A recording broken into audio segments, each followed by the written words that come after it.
ایک بزرگ تھے، یہ نہر کنارے وضو کر رہے تھے، تو کئی دنوں کے فاقے تھے، کیا دیکھا کہ پانی کی سطح پر بہتا ہوا ایک خوش نما سیب آیا، تو اشتہا غالب ہوئی، اس کو پکڑا اور کھا لیا۔ جب کھا چکے تو پھر خیال آیا یہ تو میرا تھا ہی نہیں، یہ تو مال لقطہ تھا، تو میں نے اس کو کھا لیا، اب اس کا مالک کیسے ملے؟ جس سمت سے پانی آ رہا تھا اس سمت سفر شروع کر دیا۔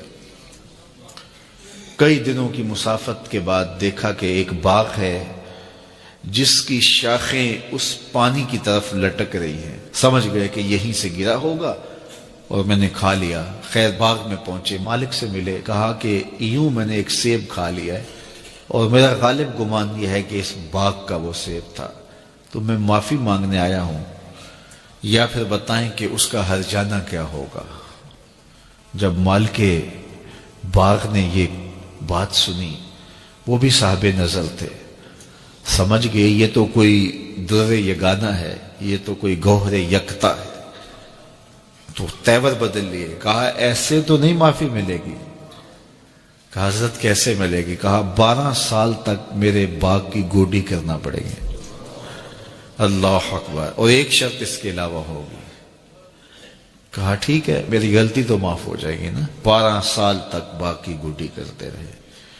ایک دن فرمانے لگے وہ صاحب باغ جو تھے کہ اب سیب توڑ کے لاؤ، مہمان آئے ہیں، تو وہ سیب توڑ کے لائے تو وہ کچے ہی تھے، تو کہا تم 12 سال ہو گئے ہو سیبوں کے باغ میں رہتے ہوئے، تمہیں پتہ نہیں کہ کچے سیب اور پکے سیب کیسے ہوتے ہیں؟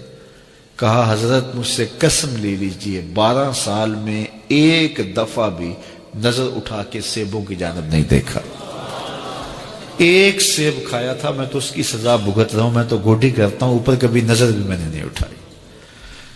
سینے سے لگا لیا، کہا ایک شرط تمہاری پوری ہو گئی، اب دوسری شرط ہے کہ میری ایک بیٹی ہے جو آنکھوں سے نابینا ہے، کانوں سے بہری ہے، بول سکتی نہیں، اور وہ اپاہج بھی ہے، چل بھی نہیں سکتی، اس سے تمہارا نکاح کرنا چاہوں گا، اگر تمہیں قبول ہے تو معافی ہو جائے گی۔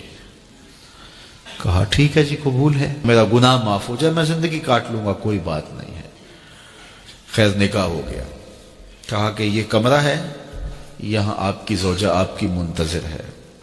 جب وہاں گئے تو ایک خوبرو دوشیزہ منتظر تھی، تو فوراً پلٹے کہ میں غلطی سے کسی اور کمرے میں آ گیا ہوں۔ پلٹتے ہوئے دروازے کی چوگاٹ سے سر پھٹ گیا، خون بہنے لگا۔ جب باہر آئے تو صحن میں پہنچے تو وہ بزرگ وہاں تھے۔ کہا کیا ہوا؟ کہ حضرت ایک غلطی کی سزا اتنی کاٹی، اب کہیں دوسری غلطی نہ ہو جائے، وہ تو کوئی اور ہے خاتون۔ کہا وہی تمہاری زوجہ ہے۔ تو میں بتاؤں کہ وہ بہری کیوں ہے؟ آج تک اس نے غیر محرم کی آواز نہیں سنی۔ تو میں بتاؤں کہ وہ بول کیوں نہیں سکتی؟ آج تک اس نے غیر محرم سے کلام نہیں کیا۔ اندھی اس طرح ہے، آج تک اس نے غیر محرم کو نہیں دیکھا، اور اپاہج اس طرح ہے، چل کے کبھی گھر کی دہلیز سے گئی نہیں ہے۔ تو اس خاتون کا جب نکاح ہوا اور پھر ان سے اللہ نے ان کو ایک بچہ دیا جس کا نام ہے الشیخ عبد القادر جیلانی۔